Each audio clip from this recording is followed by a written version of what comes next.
ज्ञान है, इसके अंदर आपको बहुत गहनता से जाना होगा।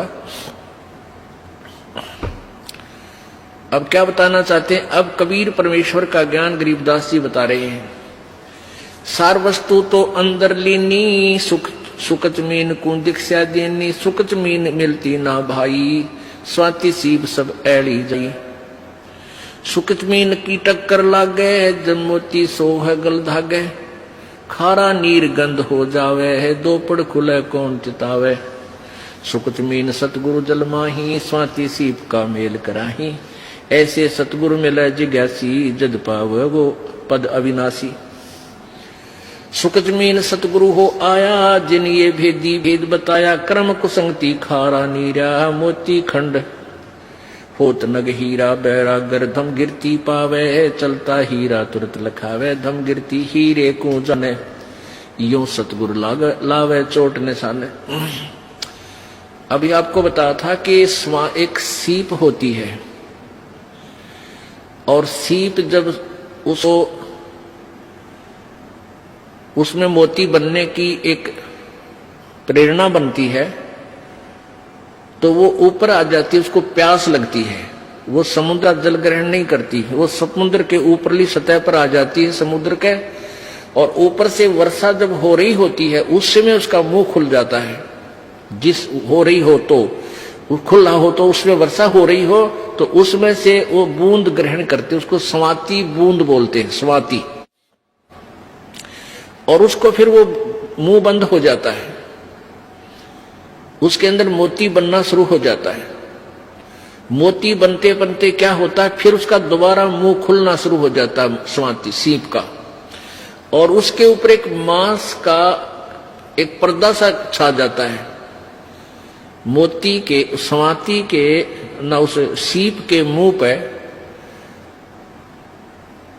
एक मांस का पर्दा सा, एक जैसे मकड़ी का जाड़ा देखा हो अपना, सफेद सफेद सा कपड़े जैसा होता है, ऐसा एक मांस का ऊपर कवर सा लग जाता है और अंदर वो मोती बन जाता है।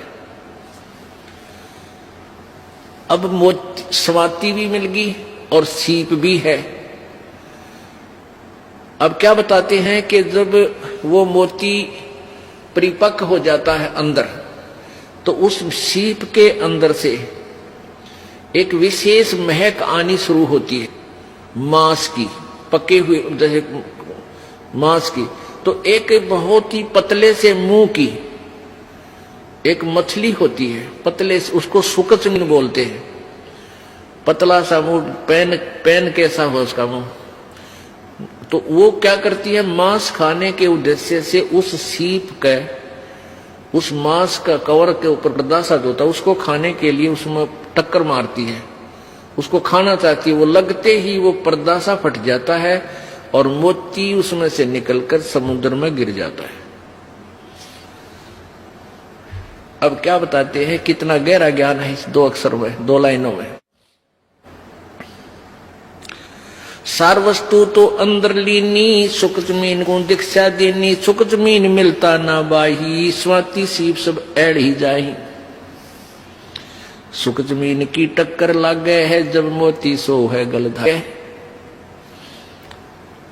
अब क्या बताते हैं,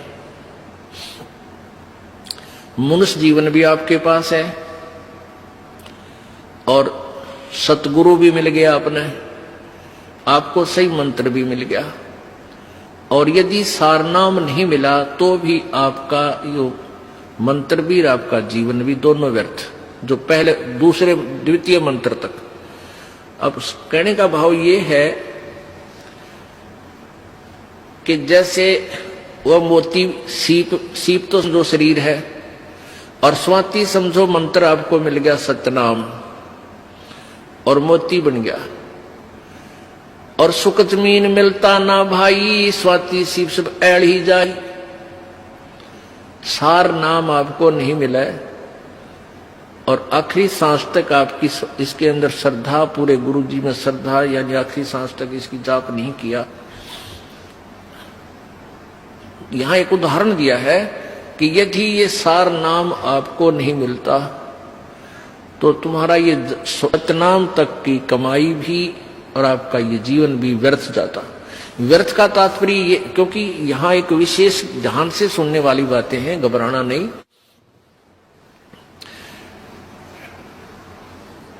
अब जैसे आपको सतनाम मिल गया और सारनाम मिला नहीं और आपकी मृत्यु होगी।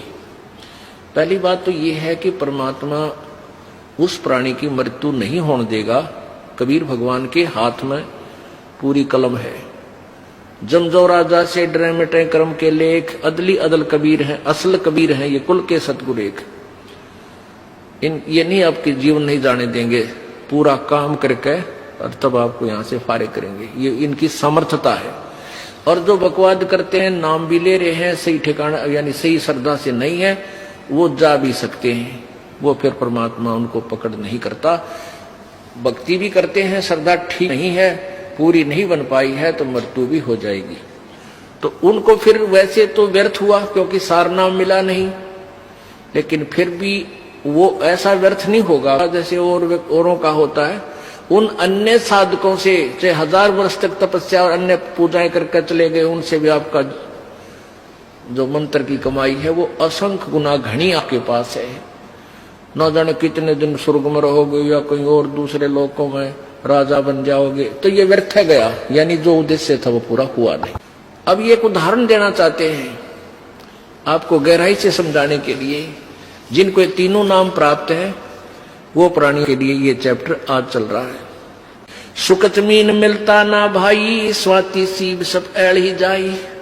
सुकच मीन की टक्कर लागे, सुकच मीन मिलता ना भाई, स्वाति सीब सब ऐड ही जाई। सुकच मीन की टक्कर लागे, जब मोती सो है गल दागे। अब सुकच मीन ने उस सीप के उस मांस के टुकड़े को खाने के उद्देश्य से टक्कर मारी, वो खड़क दे ही मोती नीचे निकल गया।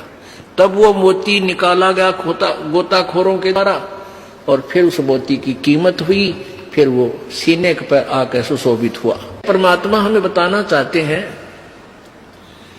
कि पूरी साधना पूर्ण सम से प्राप्त करके ही आप परमात्मा के दरबार में सुशोभित हो पाओगे, अर्थात पूर्ण मोक्ष प्राप्त करोगे। फिर आगे क्या बताते हैं, पूरे गुरु के बिना ये काम नहीं बनता। सुकच मीन सतगुरु हो आए, जिन ये भेदी भेद बताया। कर्म कुसंग की खारा नीरा, मोती खंड होत नग हीरा। बैरा गर्दम गिरती पावे, चलता हीरा तुरत लखावे। दम गिरती हीरे को जाने, न्यो सतगुरु लावे चोट निशाने। अब ये हीरा जो होता ना, एक हीरा ये पत्थर में बन जाता है, पत्थर में होता है, पहाड़ में, और इसकी इतनी ताकत होती है इसमें, ये कुछ ऐसी गर्मी पाकर के वहां पहाड़ की, और ये पत्थर को फोड़ता उसके अंदर से चल चल चल करता हुआ चल पड़ता है, जिधर भी इसकी दिशा बन जाती है। तो पहले राजा लोगों के पास एक धमगिरती होते थे। धमगिरती वो क्या होती, उनके अंदर एक ऐसी कॉमन सेंस होती है, ऐसी उनकी सुरती लगती थी, वो ध्यान यानी अपनी ऐसी सुरती को पत्थर से पहाड़ पर दचा देते थे कि वो हर उस पत्थर की उस हीरे की दिशा को बता देते थे कि ये इधर को चल रहा है। अब जैसे उनके पास बैठ जाते पहाड़ के, और उस आवाज से अंदर हो रही आवाज बहुत गहरे, किसी को नहीं सुन रही वो बाहर, उसकी सुरती उससे कनेक्ट हो जाती, और वो फिर सुनता है ऐसे कान से लाकर कि वो इधर उसकी दिशा है, वो बता देता इधर आ रहा है, इस स्पीड से आ रहा है। तो आगे जाके राजाओं से बता देते थे कि यहां एक खोद दो, इसको गड्ढा इस पहाड़ के बीच में या खुदाई करवा दो, ये वहां तक इस समय में पहुंच जाएगा। तो वहां जाकर के आगे उसको पत्थर को कटवा देते थे राजा लोग मजदूरों से फटाफट, और वो हीरा आता और उसके अंदर से आके, क्योंकि आगे रास्ता उसको मिलता नहीं, गड्ढे में खड़क दे ही निकल जाता, वो हीरा फिर राजा लोग प्राप्त कर लेते थे। तो क्या बताते हैं, बैरागर धम गिरती पावे, चलता ही तुरत लखावे।